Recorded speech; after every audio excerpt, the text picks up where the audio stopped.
The Sarman eight Banaras. ये जो नाम है, this is farmer name of Varanasi. ठीक है, ये वाराणसी का एक पुराना नाम है। पहले वाराणसी को इस नाम से जाना जाता था। ये पहले मतलब ये बनारस की स्पेलिंग नहीं है, ये वाली स्पेलिंग आपको याद रखनी पड़ेगी, BENARES। This is spelled as Banaras. Okay, so this is written by Betty Renshaw. ये बेटी रेनशॉ की लिखी हुई स्टोरी है। ठीक है, तो अगर मैं आपको इस चैप्टर का एक ओवरव्यू दूं तो इस चैप्टर में हम स्टडी करने वाले हैं गौतम बुद्धा के बारे में, लॉर्ड गौतम बुद्धा के बारे में।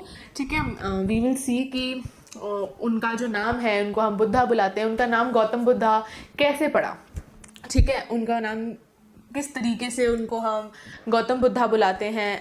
एंड हम देखेंगे कि उनने अपना फर्स्ट सरमन कहाँ कैसे किया था, क्या किया था, किसको दिया था। ठीक है, सो बेसिकली जो सरमन होता है, अब इसका मीनिंग क्या होता है, देखो basically it is a religious talk. ठीक है, this is a religious talk. अब एक रिलीजियस टॉक कौन दे सकता है?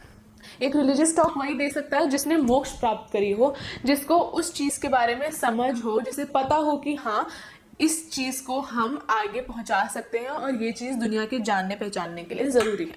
Let's start with the summary guys. Okay, we'll start with the summary अब।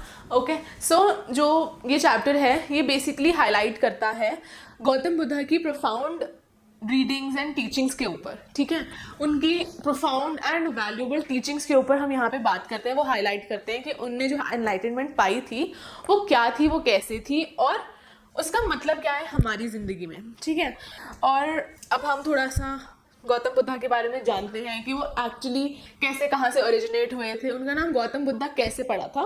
तो जिन गौतम बुद्धा के बारे में हम बात कर रहे हैं उनका असली नाम वॉज सिद्धार्थ गौतमा। ठीक है, उनका असली नाम है सिद्धार्थ गौतमा और वो एक प्रिंस थे नॉर्थ इंडिया में। ही वॉज अ प्रिंस, वो एक प्रिंस थे, एक रॉयल फैमिली से बिलोंग करते थे। तो वो 12 साल के होते ही उनके पेरेंट्स ने उनको अपने घर से विदा कर दिया टू स्टडी सेक्रेड स्क्रिप्चर्स। ठीक है, eight 12 he was sent on a journey away from his home, away from his royal home to study sacred Hindu scriptures। ठीक है, उनको हिंदू स्क्रिप्चर्स पढ़ने के लिए उनके माता पिता ने भेज दिया एट द एज ऑफ 12। ठीक है, उसके बाद वो हिंदू स्क्रिप्चर्स पढ़ के 4 साल के बाद वापस आते हैं। ठीक है, एंड आकर he married a very beautiful princess and दोनों का एक बेटा भी हुआ। ठीक है, आफ्टर 4 years ही रिटर्न्ड आफ्टर 4 years। ठीक है, याद रखना कि 12 साल की उम्र में उन्हें भेजा गया था, 12 साल के बाद 4 साल के बाद वो अपना हिंदू स्क्रिप्चर्स की पढ़ाई पूरी करके आए। Then he married a princess and he had a son. और उसके बाद फॉर डेकेड, जैसे वो एक रॉयल फैमिली से बिलोंग करते थे। ठीक है, तो बाहर जो हार्डशिप्स हैं, जो दिक्कतें हैं, उनसे उनको हमेशा प्रोटेक्ट करके रखा गया था। ठीक है, उनको कभी किसी कष्ट, किसी पीड़ा के बारे में कभी पता ही नहीं लगा क्योंकि उनको एक लग्जरी और ऑपुलेंस से हमेशा सराउंड किया गया। ठीक है, तो for a decade they lived a life of opulence and luxury. Okay, they lived a life of opulence and luxury with in the royal family. ठीक है, ये चीज याद रखना कि उनने एक डेकेड के लिए ऑपुलेंस और एक लग्जरी की लाइफ जी थी और कभी भी उनको किसी दिक्कत और किसी परेशानी का सामना नहीं करना पड़ा। उनको कभी लाइफ की हार्डशिप्स और अनयूजुअल अनप्लेजेंट हैपनिंग्स के बारे में ही नहीं पता लगा। तो अब ऐसा था कि भाई गौतम बुद्धा जब जन्मे थे तो वो एक रॉयल फैमिली में जन्मे थे। उनका असली नाम सिद्धार्थ गौतमा था और जब वो अपनी पढ़ाई करके आए वो एक ऐसे सराउंडिंग में उनको उनकी वाइफ को रखा गया कि उनको कभी हार्डशिप्स का पता ही नहीं लगा। तो अब क्वेश्चन यहाँ उठता है कि ऐसा क्या हुआ कि उनने इतना बड़ा स्टेप लिया टुवर्ड्स एनलाइटनमेंट, टुवर्ड्स सब कुछ त्याग कर उनने ऐसा स्टेप भला क्यों लिया। अब इसके बारे में हम आगे पढ़ेंगे। चलो, सो वन डे, एक दिन सिद्धार्थ गौतमा जो प्रिंस थे वो हंटिंग करने के लिए जाते हैं बाहर। ठीक है, वो एक दिन हंट करने के लिए जाते हैं बाहर, तो वहाँ पे वो काफ़ी तरीके के लोगों को देखते हैं। तो उनमें से कौन लोग होते हैं जो उनको इतना ऐसा हो जाता है कि भाई उनको सब त्यागना है। तो हम इसके बारे में पढ़ते हैं कि भाई Prince went out for hunting, okay, so he saw sick person, ठीक है, he saw an old person and उनने एक डेथ होते हुए देखी और उनने एक मॉन्क को देखा। अब उनने किन किन को देखा? एक सिक पर्सन को देखा, एक ओल्ड पर्सन को देखा और एक डेथ होते हुए देखी और एक मॉन्क को देखा। अब हमारे सिद्धार्थ गौतम ने इन 4 लोगों को देखा खाना मांगते हुए, बेसिक नेसेसिटी के लिए बेग करते हुए। उनने कभी ऐसे दृश्य देखा ही नहीं था, उन्हें पता ही नहीं था कि भाई ऐसा भी कुछ होता है या हो सकता है। तो this was the thing which deeply affected him. ये वाले जो एक्सपीरियंस थे, मतलब उनको बहुत ही ज़्यादा डीपली अफेक्टेड उनको किया उसने। तो these were the experience which acted as eye openers for Siddhartha Gautam, ठीक है। He left all the royalty behind, उन्हें अपनी सारी रॉयल्टी को त्याग दिया, ओके, उन्हें अपनी रॉयल्टी त्याग दी और उनने मोक्ष धारण करने के लिए एक स्टेप बढ़ाया। उनने एनलाइटनमेंट, मोक्ष को एनलाइटनमेंट भी बोलते हैं, तो उनने उसके टुवर्ड्स एक स्टेप बढ़ाया, ठीक है। He also wanted to seek spiritual knowledge, तो उनके कुछ 2-3 लोगों के साथ उनके एक्सपीरियंस थे जो उनको इफेक्ट किया। तो only he decided to leave his royal life and find his way to end the suffering he witnessed, अपनी सफरिंग को विटनेस जो उन्होंने किया वो खत्म करने के लिए, ठीक है। तो ढूंढते ढूंढते 7 साल तक ढूंढते ही फाउंड एनलाइटनमेंट। ध्यान लगा रहे थे वो, पीपल के पेड़ के नीचे बैठकर ध्यान लगा रहे थे। जो पीपल के पेड़ के नीचे वो बैठ के ध्यान लगा रहे थे, उनने उस पेड़ को नाम दिया बोधि ट्री का, ठीक है, बोधि ट्री का उन्होंने उसको नाम दिया and that is the tree of wisdom. This is very important to remember कि वो एक ट्री ऑफ विजडम है जहाँ पे उनने अपना न्यूली फाउंड विजडम को दूसरों के साथ शेयर किया था, ठीक है। लोग उनको बुद्धा बुलाने लगे उसके बाद, ठीक है, बुद्धा बुलाया और बुद्धा का एक पर्टिकुलर मीनिंग है, दैट इज द अवेकेंड, ठीक है, अवेकेंड और द एनलाइटेंड, जिसको मोक्ष धारण कर लिया है जिसने, और जो हर तरीके से उठा हुआ है, जो अवेयर है हमारे आसपास जो चीज़ हो रही है, तो उसे हम द अवेकेंड और द एनलाइटेंड वन बोलेंगे, ठीक है। जो उनकी सबसे पहली सरमन थी, जो सबसे पहली उनकी रिलीजियस टॉक थी, वो बनारस में ही थी और holy city of river Ganga में थी, ठीक है। ये चीज़ रिमेंबर करना कि यहाँ पे रिवर गंगा का बहुत इम्पॉर्टेंट महत्व है। होली सिटी है हमारी रिवर गंगा, ठीक है। और उनका फर्स्ट जो सरमन था वो बनारस में ही हुआ था। अपना उनने फर्स्ट सरमन किसको दिया था? उनने दिया था किस्सा गौतमी को,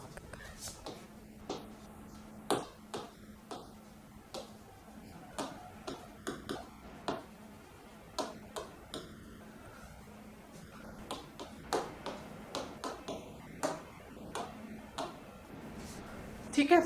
किस्सा गौतमी को उसने अपना फर्स्ट सरमन दिया था। अब क्यों दिया था? अब ये बहुत इंपॉर्टेंट है, ध्यान से सुनना, ठीक है।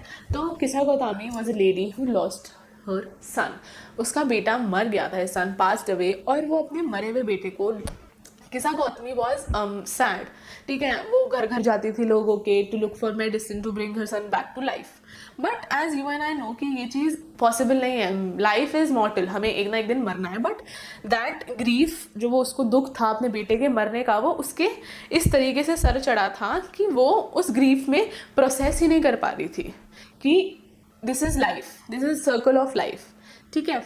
तो अब जैसे किस्सा गौतमी की ये स्टोरी है, तो एक दिन one fine day, okay, one fine day, जैसे किस्सा गौतमी वो सैड, उसके बेटे की डेथ हो गई थी। अब वो जैसे लोगों के घर घर जा रही थी, तो किसी बंदे ने उसको बोला कि आप लॉर्ड बुद्धा के पास जाओ, वो आपको है सोल्यूशन दे पाएंगे, वही आपको सिर्फ हेल्प कर पाएंगे इस सिचुएशन में to bring your son back to life. Someone told her to go to Lord Buddha for help, so she went to him and asked कि वो अपने सन को बैक टू लाइफ ला पाओगे कि नहीं, ठीक है। अब लॉर्ड बुद्धा सिचुएशन तो समझ गए थे क्या है, तो Lord Buddha told her to get mustard seeds, mustard के सीड लाने को बोले उनने, गौतम बुद्धा ने उनको, और उन्हें ये मेंशन किया कि आप ये मस्टर्ड के सीड किसी ऐसे घर में से लाओ जहाँ पे कभी कोई डेथ ना हुई हो, जहाँ कोई कष्ट ना हो, जहाँ कोई पीड़ा ना हो, ठीक है। अब ये ऐसी चीज़ है जो आई थिंक पॉसिबल ही नहीं है। उन्होंने बोला कि हाँ मेरे को मैं आपके बेटे को तभी जिंदा कर पाऊंगा जब आप मस्टर्ड सीड्स लाओगे किसी ऐसे घर में से जहाँ पे कभी कोई मरा ना हो, जहाँ कोई हार्डशिप ना हो, जहाँ कोई सफरिंग ना हो। अब ये 3 ऐसी चीज़ें, these are 3 constant things, this is circle of life. ये इसके अंदर ये चीज़ें चलती ही चलती रहती हैं, ठीक है। अब वो लेडी घर घर जा रही है, बहुत होपफुल है, बहुत उम्मीद लगा के बैठी है लॉर्ड बुद्धा से कि कहीं ना कहीं से तो ऐसे मस्टर्ड सीड्स मिल ही जाएंगे कि जहाँ पे किसी की डेथ ना हुई हो या किसी को हार्डशिप और सफरिंग ना हो। बट वो सारे घरों में घूमी, उसने काफ़ी ढूंढा, बट इतना ढूंढने के बाद, सब करने के बाद, इतना ट्राई करने के बाद उसने रियलाइज़ किया कि यार ये तो पॉसिबल ही नहीं है। और जितने घरों में वो गई थी सब ने उसको मना कर दिया था, सब उसको मस्टर्ड सीड्स दे तो देते थे, बट जब वो पूछती थी कि आपके घर में किसी की डेथ तो नहीं हुई है या आपके घर में कोई हार्डशिप्स तो नहीं है, वो मना कर देते थे कि ऐसा तो नहीं है यार, दुख दर्द सबके घर में है और तुम ऐसे करके हमको हमारे कष्ट और पीड़ाओं की याद मत दिलाओ, ठीक है। लोग उसको ऐसा रिप्लाई करते थे कि यार दुख दर्द तो सबके घर में है ही, बट तुम ऐसे करके हमें हमारे कष्ट पीड़ाओं की याद मत दिलाओ, हमें जो हमारे घर में मर गए हैं उनकी याद मत दिलाओ। तो उसने रियलाइज कर लिया था ये चीज़, किसा गौतमी ने ये चीज़ रियलाइज कर ली थी। After trying for a while she realised it was impossible to find such a house. उसने वो खुद रियलाइज कर रही थी ये चीज़, and this was the thing that lord Buddha wanted her to realise. So she felt sad and then understood that she has been selfish in wanting something that couldn't happen. वो किसा गौतमी अंडरस्टूड दैट कि वो बहुत selfish behave कर रही थी and was wanting something जो मिल नहीं सकती, जो पॉसिबल ही नहीं है, ठीक है। Wanting something that is not possible is something we consider as selfish, okay. Lord Buddha wanted her to learn that everyone, सब लोग, everyone including our loved ones will eventually pass away. ये जिंदगी है, कोई इस दुनिया में आया है वो जाएगा, this is circle of life, okay. हम मतलब अगर मैं आपको एक्सप्लेन करूं तो this is life, this is death, and this just goes on and on and on and on. कुछ नहीं हो सकता, जो आया है उसे जाना है, जो फिर से आएगा उसे फिर से जाना है। तो लॉर्ड बुद्धा उसको ये चीज़ रियलाइज करवाना चाहते थे, एंड वो समझ भी गई थी कि wanting something which is not possible is wrong, और अपनी ग्रीफ में सोचना उस चीज़ के लिए that is also wrong, okay. So Gautam Buddha told her that it is part of life and no one can avoid it. और ये बहुत इंपॉर्टेंट लेसन था, ये उनका फर्स्ट सर्मन था जो उन लॉर्ड बुद्धा ने किसा गौतमी को दिया था। This is it for the chapter. इस चैप्टर के अंदर यही है कि फर्स्टली अगर अब हम इसको 5-6 पॉइंट्स में समराइज करें तो लॉर्ड बुद्धा कौन थे। लॉर्ड बुद्धा का रियल नाम सिद्धार्थ था, गौतम था। वो एक रॉयल पर्सन थे, वो रॉयल फैमिली से बिलोंग करते थे। उनने कभी हार्डशिप्स और स्ट्रगल्स नहीं देखे थे बाहर की ज़िंदगी के। वन फाइन डे जब वो हंटिंग के लिए गए तो उनने कुछ ऐसे दृश्य देखे जिनकी वजह से वो डीपली शौक रह गए कि ऐसी भी ज़िंदगी होती है। तो उसके बाद उनने स्टेप लिया अपनी सारी रॉयल्टी को पीछे छोड़ने का और मोक्ष प्राप्त करने का। एंड आफ्टर सम टाइम उनको मोक्ष मिल भी गया। और उसके बाद उनने अपना फर्स्ट सर्मन, जो अपनी फर्स्ट रिलीजियस टॉक है, वो किसा गौतमी को दी। किसा गौतमी कौन थी? She was a person, she was a lady who lost her son and wasn't able to think straight while she was in grief, and she was acting selfish and wanting something which was not possible, जो चीज़ possible नहीं है। And जो life है वो मॉर्टल है, हमें किसी ना किसी दिन मरना है। हम जिनसे प्यार करते हैं, जो हमारी लाइफ का बहुत क्रूशल पार्ट भी है, उन्हें भी किसी ना किसी दिन इस दुनिया से जाना है। और लॉर्ड बुद्धा का ये कहना था कि हर इंसान को अपना ग्रीफ और अपना इनर साइलेंस, थोड़ा पेशेंस थोड़े हर इंसान को रखनी चाहिए, क्योंकि these are the things which cause परेशानी। ये परेशानी क्रिएट करती है, ग्रीफ, पेन, सफरिंग, ये परेशानी क्रिएट करती है, किसी इंसान को इनर पीस नहीं देती। And one should always practice that, okay.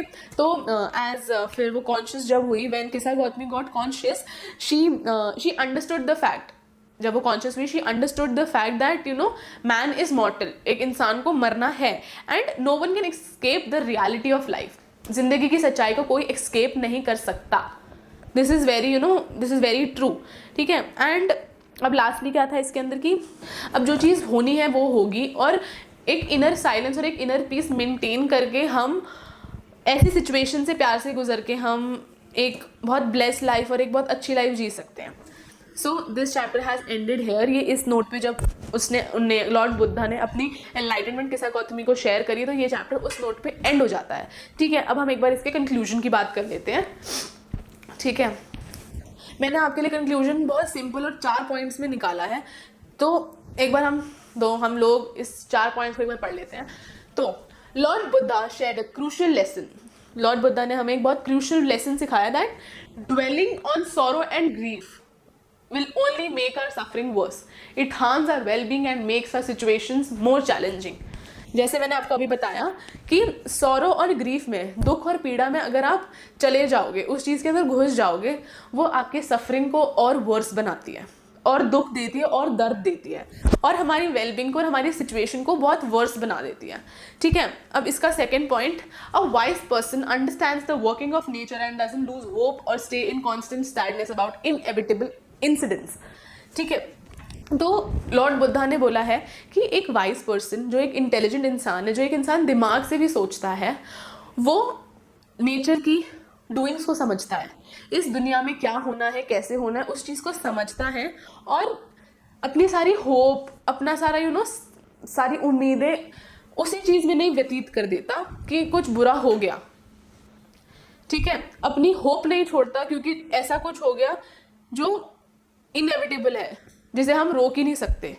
वो ऐसी चीज़ों में अपनी होप नहीं खोता, एक वाइज पर्सन जो होता है. ठीक है, and only then can one find joy and stay happy and feel a blessed life. अब इस चीज़ का ये मतलब है कि अगर एक वाइज इंसान दिमाग से सोचे और ऐसी चीज़ों के ऊपर अपना टाइम वेस्ट ना करे जो चीज़ें होनी ही होनी है, सिर्फ वो तभी एक हैप्पी और एक ब्लेस्ड लाइफ जी सकता है. ठीक है, एंड लास्टली जो ये चैप्टर है, it explains the holiest preachings of Lord Buddha. Lord Buddha की प्रीचिंग्स को ये बताता है एंड कैसे उनने एक ग्रीविंग मदर के साथ गौतमी की सफरिंग्स को एंड किया, कैसे उसे समझाया to accept the truth of life और उसके पेन को एंड किया. तो ये 4 मेन पॉइंट्स हैं हमारे चैप्टर के. तो कि भाई सबसे पहले लॉर्ड बुद्धा ने एक क्रूशियल लेसन दिया है कि भाई दुख पीड़ा में ज़्यादा घुसना नहीं चाहिए क्योंकि वो चीज़ तुम्हारी पेन और सफरिंग सिर्फ बढ़ाएगी, कम नहीं करेगी.